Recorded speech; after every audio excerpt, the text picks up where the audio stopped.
And నాకు తెలిసి ఇప్పుడు మన డిపార్ట్మెంటల్ ఆఫీసర్స్ మిగిలారు అనుకుంటా, అంతేనా? ఫ్యూ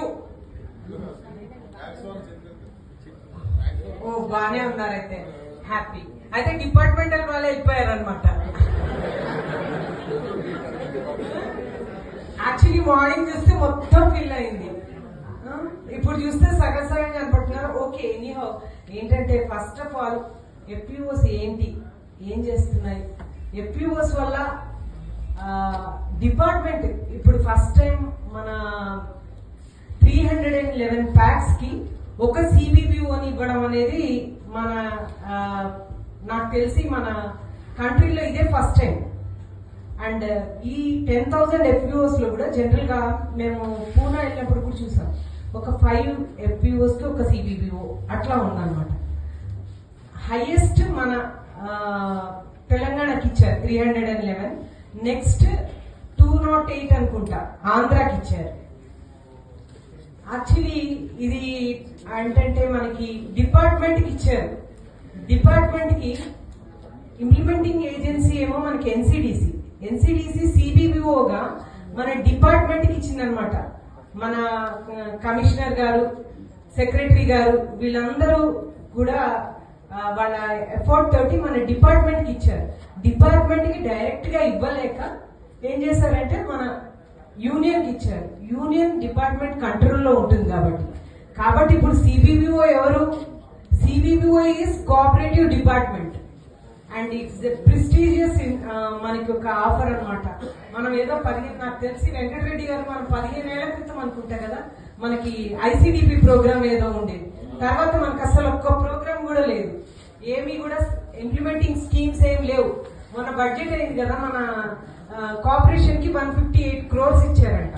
అవి ఎంత మొత్తం కూడా ఏంటి మనకి జీతాలు, మన డిఏలు ఇవి తప్ప మనకు ఒక్క రూపాయి కూడా లేదు.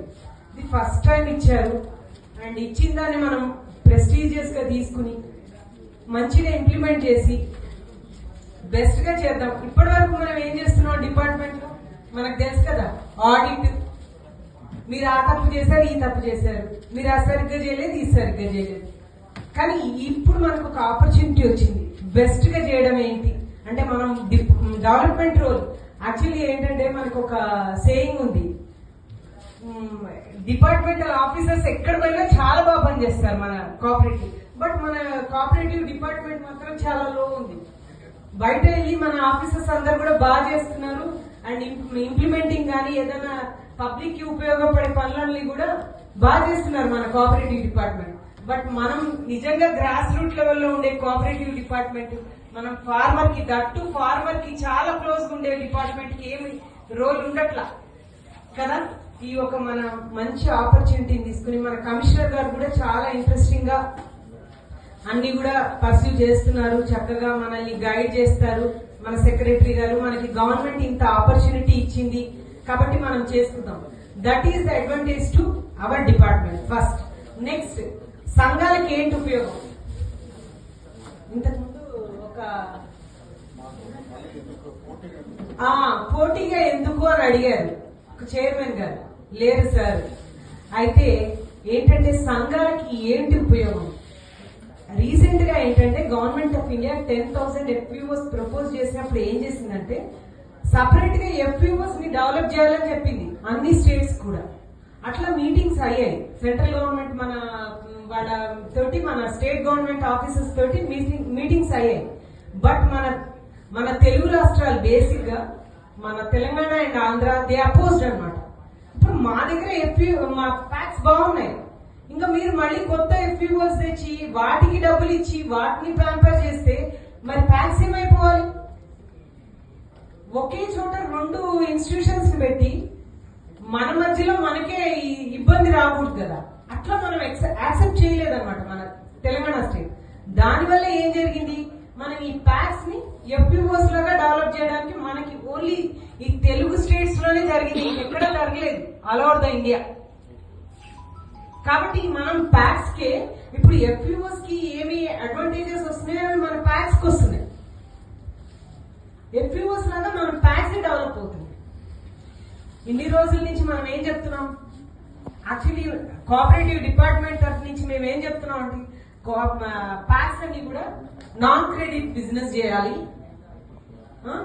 ఓన్లీ క్రెడిటే కాదు అండ్ అదర్ బిజినెస్ యాక్టివిటీస్ కూడా టేకప్ చేయాలి.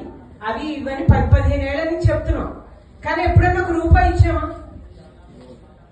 ఏదన్నా సాయం చేసామా ఫైనాన్షియల్ గా?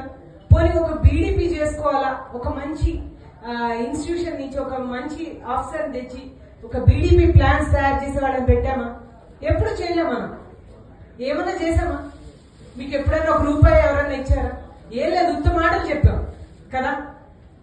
కానీ ఇప్పుడు అట్లా కాదు. మీరు ఎఫ్ఈఓ లాగా చేయాలంటే ఫస్ట్ గవర్నమెంట్ ఆఫ్ ఇండియా ఇస్తుంది 15 lakhs. మనకి ఎప్పుడన్నా రూపాయి ఇచ్చింది అసలు రాలేదు. ఇప్పుడు 15 lakhs మీరు ఎలాగో మీరు ఒక 15 lakhs మీరు వేసుకుంటే షేర్ క్యాపిటల్ లాగా ఇంకొక 15 lakhs గ్రాంట్ వస్తుంది. చక్కగా ఫ్రీగా 15 lakhs వచ్చినట్టే. At the same time 18 lakhs 3 years లోపల ఇస్తామంటున్నారు. Per year 6 lakhs management cost. మళ్ళీ ఇంకొక సిఇఓ గానీ ఇప్పుడు యాక్చువల్లీ ఏంటంటే అది ప్యాక్స్ ఇంట్రెస్ట్ మీద డిపెండ్ అయి ఉంటుంది. మీరు సపరేట్ గా పెట్టుకోవడమనా లేకపోతే ఉన్న వాళ్ళని ఎంప్లాయ్ చేసుకోవడమా, అది దట్ ఈస్ ప్యాక్స్ ఇంట్రెస్ట్. వాళ్ళ అక్కడ అవైలబిలిటీ ఉన్నది.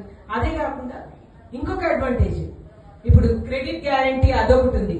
మనకి ఎప్పుడన్నా ఒక రూపాయి ఎవరైనా అప్పిస్తారా? ఏ బ్యాంకులన్నా ఇచ్చే ఏదైనా ఏది లేకుండా. ఇప్పుడు అట్లా కాకుండా మనకి సెంట్రల్ గవర్నమెంటే ఇదిగా ఉండి మనకి 2 crores దాకా వస్తుందని చెప్తున్నారు కదా. ఇంకొకటి ఏంటంటే అడ్వాంటేజ్, ఇప్పుడు బీడీపీ ప్లాన్స్ చేయడానికి కూడా అవకాశం ఉంది. అండ్ దానికి కూడా మనకి కాస్ట్ ఇస్తుంది గవర్నమెంట్, సెంట్రల్ గవర్నమెంట్.